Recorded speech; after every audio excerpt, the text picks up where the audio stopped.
Bien, Nicolás, estamos en comunicación con Martín Ayerbe de Social 21. Martín, muy buenas tardes, ¿cómo andás? Buenas tardes, ¿cómo andan, muchachos? Bien, bien, bien. Acá estamos disfrutando de esta tarde santafesina. Bueno, Martín, como decía, conveniente la efeméride del compañero Germán, que fue uno de los que, digamos, un poco ahí escuchándote a vos en algunos videos y demás, ¿no? Un poco el compañero Germán fue uno de los protagonistas de lo que vamos a hablar a continuación. Sí, más vale. Germán en su momento fue nuestro candidato a presidente de la Nación, se nos murió y tuvimos que volver a empezar. Pero en Germán se condensaba una concepción política por la cual el Estado empresario argentino era el centro de la actividad económica y la conducción estratégica del proceso económico general del país.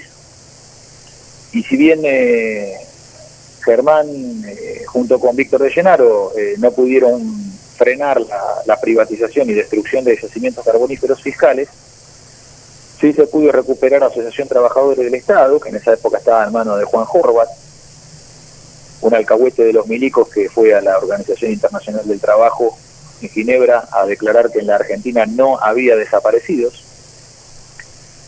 Y a partir de la recuperación de AT también lo que se da es otro evento muy importante, con otra figura trascendente de la época, que no es tan conocida como lo es Germán, porque en Germán se daba la condensación a partir de su prédica, de su carisma, de su calidad humana y afectiva, era quien encabezaba. Pero a veces hay otros compañeros que no están en primera línea del escenario, pero están trabajando tras bambalinas para que el actor pueda expresar su arte.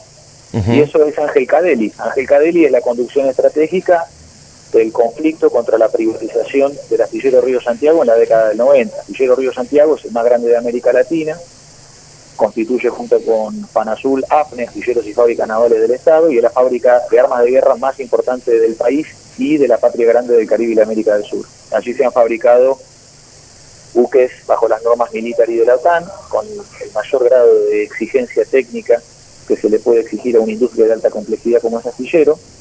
No hay nada más complejo por encima del programa Allied Quality Assurance Procedure y las normas military, como tampoco lo hay por encima de las normas de la Asociación Internacional de Energía Atómica, como tampoco lo hay por encima de las normas de cumplimiento de la NASA, de la North American Space Agency. Y Astillero Río Santiago juega en ese altísimo nivel internacional, fabricando componentes nucleares, fabricando armas de guerra, y cuando se les sea requerido también fabricar componentes aeroespaciales, que está en condiciones de hacerlo también. Así es. Y con la victoria contra el proceso de privatización, donde de las 27 empresas que integraban el área de defensa se entrega todo, se entrega Somisa sin pelear, se entrega Altos Hornos Apla, se entrega Cidinox, todas las fábricas militares. Fue catastrófico lo que pasó en los 90. Bueno, con Ángel Cadelli en la conducción del astillero se logró frenar la privatización, y a partir de ese momento el impulso que dio la energía política de esa victoria permitió lanzar la CTA, que empezó como Congreso de los Trabajadores y luego se constituyó como Central de los Trabajadores Argentinos, a partir de la energía política que dio la victoria en Río Santiago, porque se había perdido en toda la línea. En ese momento la conducción de la CGT entregaba a las empresas del Estado junto con Menem, todo el Partido Justicialista y toda la Unión Cívica Radical, y eso fue la década de 90. Algunos la quieren olvidar porque les resulta incómoda su recuerdo, pero nosotros la recordamos bien, y la manera de recordar a Germán es recordar su lucha, que es la misma lucha que hoy nosotros encarnamos con Social 21, que es por la recuperación de las empresas del Estado, que es el patrimonio de todos los argentinos. Así es. Hay una pregunta puntual del astillero que te voy a hacer cuando desarrollemos, pero primero, Martín, comentanos brevemente una reseña acerca de quiénes son Social 21, cómo nacen. Bueno, nosotros venimos de esta historia, somos de la línea nacional de San Martín, Rosas, Irigoyen y Perón.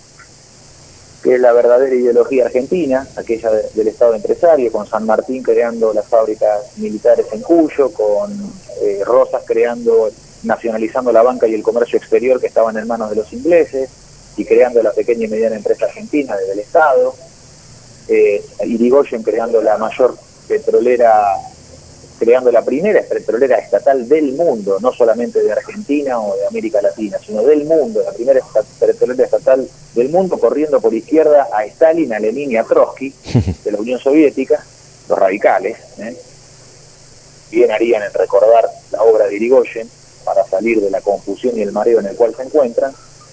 Y después los peronistas, que sobre las obras de San Martín, sobre la línea política de Rosas y sobre la de Irigoyen, los peronistas continuamos ampliando ese Estado empresario argentino a más de 300 empresas que nos dejó Perón en la década del 70, barriendo todas las áreas estratégicas del país y permitiendo el pleno empleo en dos oportunidades, tanto en la década del 50 como en la década del 70. Y esa línea nacional para nosotros, bueno, continúa con Germán Abdala, continúa con Ángel Cadelli, con la CTA, por supuesto que con la juventud peronista de la década del 70, y en el siglo XXI se expresa en Social 21 como fuerza política que se presenta con lista propia, con proyecto propio a elecciones nacionales, a partir de su nacimiento y hasta que podamos conducir los destinos de la Argentina, si logramos conquistar y enamorar al pueblo argentino con nuestra propuesta. Y por eso presentamos elecciones para poder llevar nuestros planes estratégicos adelante, porque ellos requieren de la acción estratégica de las empresas del Estado. Así que por eso nuestra voluntad es conducir las empresas del Estado de Argentina para alcanzar en un ciclo de gobierno de 4 años de pleno empleo, terminar con los 4 millones de desocupados que tenemos en este momento. Eso significa un esfuerzo de crear 4.000 puestos de trabajo por día durante los 250 días hábiles del año, y eso nos permitiría crear un promedio de 1 millón de puestos de trabajo al año para terminar un ciclo de gobierno y poder decir en la Argentina, en Asamblea Popular, que la Argentina ha eliminado la desocupación, que el pleno empleo hoy es ley y que eso permite la justicia social que deviene de que todo argentino produzca por lo menos lo que se consuma y que se cumpla con la máxima de Eva Perón de que donde hay una necesidad y un derecho, y como todos tenemos la necesidad de trabajar, el trabajo debe ser un derecho. Así es, así es. Martín, soberanía nacional y patria fierrera. Vos venías hablando un poco del Estado empresario. Bueno, por ahí preguntarte que desarrolles la idea de patria fierrera y después, bueno, un poco ir echándolo con las condiciones actuales para desarrollar un Estado empresario. Por ahí vos hoy hablabas del astillero Río Santiago, entonces un poco yo eso a eso lo relacionado con la necesidad de controlar el mercado exterior, ¿no? Acerca de la flota mercante que tendríamos que tener y el papel del astillero. Sí, el astillero tiene un rol estratégico que es construir la marina mercante, los buques de la marina mercante, que son 118 graneros, 39 petroleros y 14 portacontenedores, según resta el Plan Naval Argentino, que presentamos desde el año 2011 en adelante a los gobiernos nacionales, y lo seguimos haciendo, y están acompañados de 2 proyectos de ley para recuperar el mercado de cargas internacionales, que hoy la Argentina paga 7.000 millones de dólares al año por transportar la cosecha y traer las importaciones. Esto se debería estabilizar con la mitad de los fletes en manos extranjeros y la mitad de los fletes en manos nacionales, y así estabilizar la balanza en cero y además hacernos de la facturación de los 3.000 millones. Y con un financiamiento de un impuesto al 2%, con el cual crear el fondeo para alcanzar unos 350 millones de dólares al año, que nos permitirían fabricar aproximadamente 5 buques por año, y en una noria de producción de 35 años llegaríamos a los 171 buques que tenemos calculados en el Plan Naval Argentino. Con eso se crea la herramienta física del ejercicio del comercio exterior. No alcanza con oficinas en Puerto Madero, no alcanza con el colador de la aduana, no alcanza con los puertos en manos extranjeras, no alcanza con la libre navegación de los ríos interiores que está vigente en esta Argentina del siglo XXI de manera oprobiosa contra la memoria propia contra los hechos de Juan Manuel de Rosas hace 150 años. Bueno, toda esta colonia, toda esta entrega en la cual vivimos en este momento, la manera de salir de esta condición colonial y dependiente de las potencias extranjeras es utilizar al astillero Río Santiago como padre de la industria naval, recrear la industria naval y construir su marina mercante. Eso nos daría a nosotros el poder del manejo del comercio exterior, porque todas las cargas viajan en mar. El 92% de lo que produce la Argentina viaja por buque, y lo que importa también entra por buque en contenedor, con un movimiento aproximado de contenedores de 1.200.000 contenedores al año, que entran principalmente al puerto de Buenos Aires, en segundo terminal de Dock Sud, y después algo entra en Campana, algo entra en el puerto de Rosario y Santa Fe. Entonces, la patria fierrera para nosotros es el camino a sustituir importaciones y terminar con la mitad de los desocupados que tenemos hoy, porque las importaciones automotrices, si nosotros la vemos en guita, podemos ver que el quebranto de la balanza comercial es de 10.000 millones de dólares de importación, muy parecido a los 7.000, 8.000 millones de dólares que la Argentina paga de flete marítimo. Son cifras muy grandes en dólares. Sí. Pero en realidad, en términos de la navegación, el trabajo que se da por navegar es muy poco. El trabajo fuerte se da en astilleros. Entonces, el trabajo de construir los barcos nos daría 150.000 puestos de trabajo permanentes para toda la vida. Todos los trabajadores de la marina mercante que deben tripular esos más de 160 barcos no son más de 5.000. Entonces estaríamos en 150, 155.000 trabajadores. Pero las importaciones automotrices que destruyen la industria nacional y la pyme argentina, en guita son 10.000 millones, pero en puestos de trabajo son 2 millones de puestos de trabajo. Entonces, para nosotros la sustitución de importaciones, además de no solo el equilibrio de la balanza comercial y la generación de abundantes fuentes de trabajo calificado y bien pago, como es la industria automotriz y la metalmecánica, la sustitución de importaciones es mucho más que un hecho económico de la industria nacional. Para nosotros es la voluntad desplegada de los argentinos al transformar la materia y ese aprendizaje de la ciencia aplicada por el pueblo en la acción diaria del trabajo en cualquier obra, en cualquier fábrica, en cualquier taller de los conurbanos de la patria. Le permite al argentino el diálogo universal, la traducción de tecnologías, el diseño propio, la mejora continua, y al acto creador industrial del argentino lo guía cierta filosofía y cierto arte de acervo nacional. Es autoafirmación al 100%, porque incluso cuando se fabrica bajo licencia, que es muchas veces la manera de empezar para aprender, hay algo en el argentino, como hemos visto en la epopeya de IAME, Industrias Aeronáuticas y Mecánicas del Estado, y Industrias Kaiser Argentina, y el mago de Altagracia, Orestes Berta, como a partir de modelos y diseños extranjeros, el argentino tiende a argentinizarlo todo. Ese espíritu indomable nos dio 3 premios Nobel de Ciencia, y nos dio el pulque, el rastrojero, el torino, la moto Puma, el tanque argentino mediano, los helicópteros de Sicaré, las turbinas de la bala, el misil Cóndor, los buques mercantes y los buques de guerra de AFNE, locomotoras, centrales nucleares de CONEA, biología, química, física, mecánica. En eso los nuestros, los argentinos, estén reconocidos o no, son campeones del mundo. Bueno, el Torino en la que son las competiciones automovilísticas también, ¿no? Por supuesto, porque nosotros el Torino arranca a fabricarse en el 66 y en apenas 3 años derrotamos a todo el turismo carretera nacional, revolcando por las pistas a Ford, a Chevrolet y a Dodge. Exacto. Tuvieron que mandar los yanquis los norteamericanos de Ford, de Chevrolet, tuvieron que mandar a sus mejores preparadores, a Iskenderian y a Edelbrock, que eran los preparadores de NASCAR, de los autos de altísima velocidad que circulan en el óvalo, a preparar con sus tapas, con sus bielas, con sus árboles de leva, con sus botadores, con sus guías de válvulas, con todo su andamiaje y parafernalia de carrera. Tuvieron que venir de los Estados Unidos de la Argentina, porque acá había unos gauchos, unos sudacas, que habían hecho un auto por sí mismos y destruía a los 6 cilindros en línea, que eran los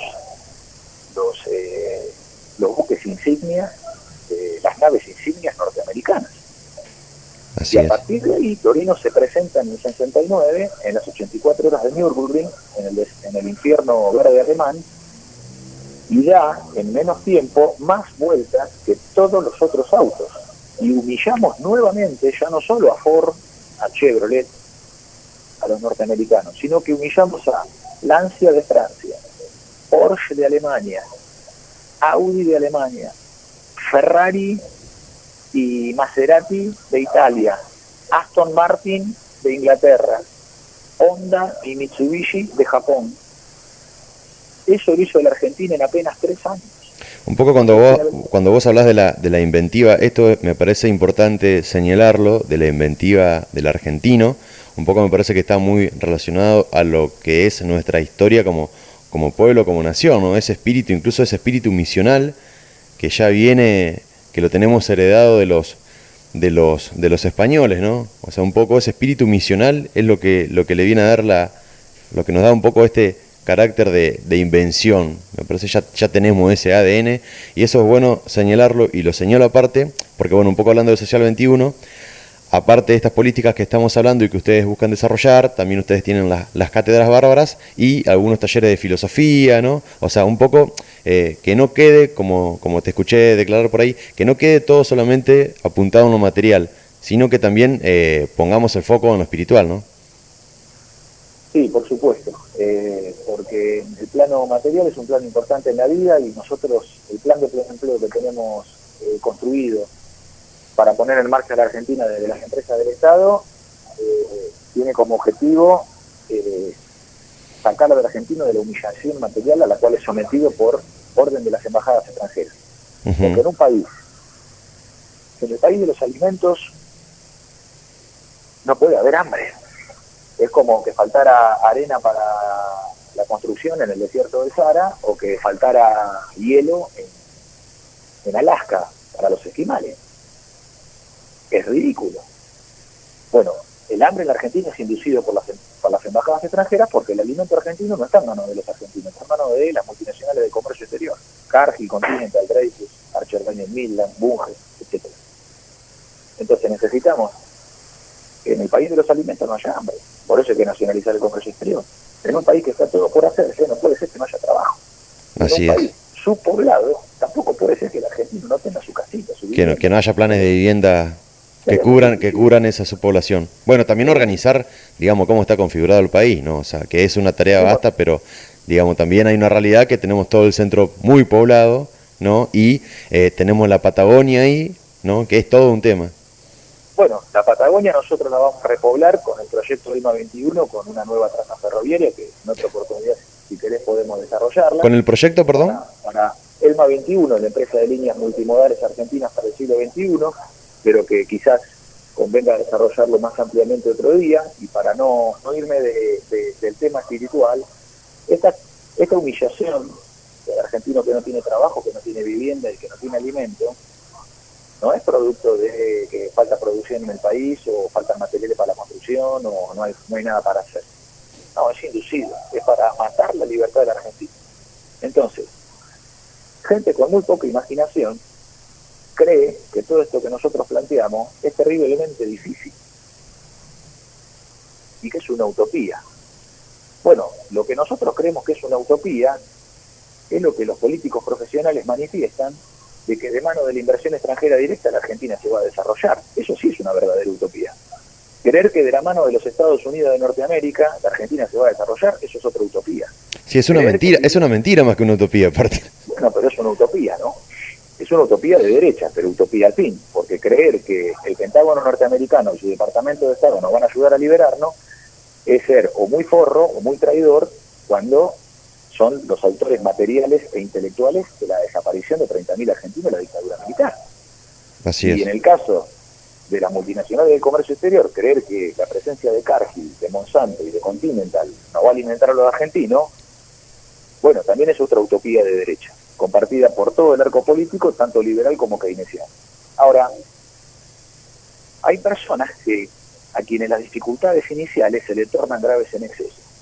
Esas personas se atascan y ya no encuentran salida alguna, se quedan con los brazos caídos, abandonan la lucha. Lo vemos en las calles todos los días. Pero semejante resignación es de lo más triste que pueda darse. Por eso estamos planteando uncir los caballos de las ideas de firme voluntad para llevar la lucha a su término, con quienes nunca descansan y con quienes con el corazón y la sangre piensan en lograr lo imposible, porque son aquellos que triunfan, y el motor que moviliza eso es el corazón del argentino, no es la cabeza ni el cuerpo, es el alma del argentino. Y eso requiere, para tallar el alma de una mujer y un hombre nuevo, necesitamos que ciencia, arte y filosofía retornen unidas a su lugar de origen, que es el propio ser humano, y que no estén subdivididas como hace la academia y los especialistas, de dividir la ciencia, de dividir el arte, de dividir la filosofía en compartimentos estancos, sin contacto entre sí, para que sean solo usufructo de los especialistas. A la mierda con los especialistas, y si hace falta con la academia también, porque lo que produce no nos sirve para liberarnos. Entonces, la filosofía de la academia es la repetición acrítica de verdades escritas en otros lugares del mundo, y no hay una acción filosófica y doctrinaria propia cuando la Argentina sí tiene un pensamiento filosófico propio, que quizás no se expresa en la filosofía claramente, porque en ciencia tenemos 3 premios Nobel, como ya mencioné, de altísimo nivel, y el desarrollo argentino es reconocido en el mundo. En arte también andamos muy bien. Carlos Gardel, Nelly Omar, Pichuco Troilo. Una efeméride que sigue después es la de nacimiento de Ricardo Carpani, por ejemplo, el 11 de febrero. Solari, Carpani, todos los plásticos argentinos, Lola Mora, tenemos una calidad extraordinaria en el arte. Ahora, la filosofía está haciendo falta, porque la filosofía argentina en realidad se contrabandea a través del arte, y principalmente a través de la milonga surera y del tango, porque ahí encuentra su lugar donde poder desplegarse, porque si no, es castigada por la propia academia, que la acusa de pobre o de falsa, porque está entretenida con cualquier pelotudez de la escuela de Frankfurt, o cuanta novedad aparezca en Europa o en Estados Unidos, o ahora que está de moda un coreano del sur, que nos viene a explicar a los argentinos cómo es la frustración y el autocontrol en el proceso de trabajo. Una sociedad de altísima producción y pleno empleo como Corea del Sur no va a venir a explicar el tipo cómo vivimos acá en Argentina, donde tenemos 4 millones de desocupados. Hay que ser boludo. Sí, una cosa de loco, y también hay, a ver, algunas cuestiones que por ahí se pueden perder, ¿no? Esto de las universidades, yo por ahí la vez pasada discutía con un amigo diciéndole, leen muchos franceses, pero leyeron alguna vez Jaureche, desarrollaron algún autor argentino, siendo que por ahí ni siquiera se sabe el contexto, esto de Boedo contra la Recoleta, eso uno lo ve en el tango, lo ve en la literatura. Porque son tontos que subestiman lo propio, son los tarados de la autodenigración nacional, esa clase de imbéciles son los que celebran la autodenigración nacional, y encima lo hacen cada vez con menos talento, porque cuando estaba Jorge Luis Borges vivo, su gorilismo por lo menos tenía cierta elegancia y hasta cierta gracia, cuando él decía, bueno, la Argentina es un país de Sudamérica habitado por italianos que creen que son ingleses, o cuando manifestaba los cristianos, que los que somos cristianos pertenecemos a una secta de judíos disidentes administrada por italianos con sede en Roma. Bueno, cierta gracia y cierto humor tiene, hay sardonismo en eso, hay cierta inteligencia. Ahora, la estupidez denigratoria de lo nacional actual es berreta, es malísima, porque todo se le nota un plástico yanqui berreta. Cuando nosotros miramos a los grandes filósofos argentinos, que podríamos empezar por Homero Mansi, ¿no? Uh-huh. Por el autor de Malena, por el autor de, por ejemplo, Che Bandoneón. Cuando Homero Mansi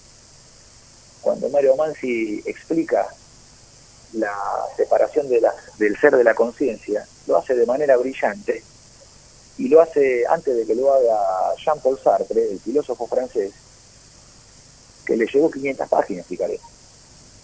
Hace mucho tiempo atrás, allá en 1930 y pico, Heidegger, el gran maestro alemán del existencialismo, dice que estamos hechos de tiempo, que no tenemos una esencia de los seres humanos, no hay algo que nos defina a priori, sino de que en realidad lo que ocurre es que nosotros tenemos una vida que a medida que vayamos transcurriéndola y tomando decisiones, esas decisiones que tomamos van a ser lo que definen la persona que somos, si no somos cobardes o si somos valientes, si somos traidores o somos legales, si somos buenos o somos malos. Pero solo la muerte pone un punto final y define para siempre quién fue esa persona, y no antes de la muerte. Porque la existencia es lo que construye la esencia del ser humano, porque no tiene una esencia predefinida, no es como un árbol o un animal que funcionan como si fueran un aparato, que andan y aguantan hasta que mueren y se apagan. Uh-huh. Entonces esa condición existencial es profundamente especial en la especie humana y la hace sufrir de cierta angustia por lo que va a venir, por el futuro, por el porvenir. Bueno, al mismo tiempo, luego de que El ser y el tiempo del alemán es leído por el francés Sartre y escribe El ser y la nada, el francés explica, bueno, que en realidad entre el ser y la conciencia del ser lo que hay en el medio es la nada, porque la conciencia no está siempre presente. Cuando el ser humano en el piloto automático no tiene a la conciencia como un espejo de su propia vida, pero hay determinados momentos de la vida en donde la conciencia se hace presente y es un espejo al cual el propio ser humano no puede engañar ni mentir, y le refleja tal cual es la persona que es. Así es. Martín. Entonces manifiesta que cuando aparece esa conciencia del ser, lo que hay en el medio es una distancia infinitesimal donde habita la nada, y que esa nada es la fuente de la mucha existencial y que es ese gran misterio de la humanidad. Bueno, esto lo había el refutador argentino de leyendas, lo había establecido mucho tiempo antes, explicando la inexistencia del tiempo, y Homero Mansi, de manera brillante y en apenas una estrofa de un tango, dice: esas ganas tremendas de llorar, que a veces nos inundan sin razón, y el trago de licor que obliga a recordar si el alma está en Orsay, che bandoneón. Valiéndose de la metáfora de la posición adelantada del fútbol, explica la separación del ser y la conciencia.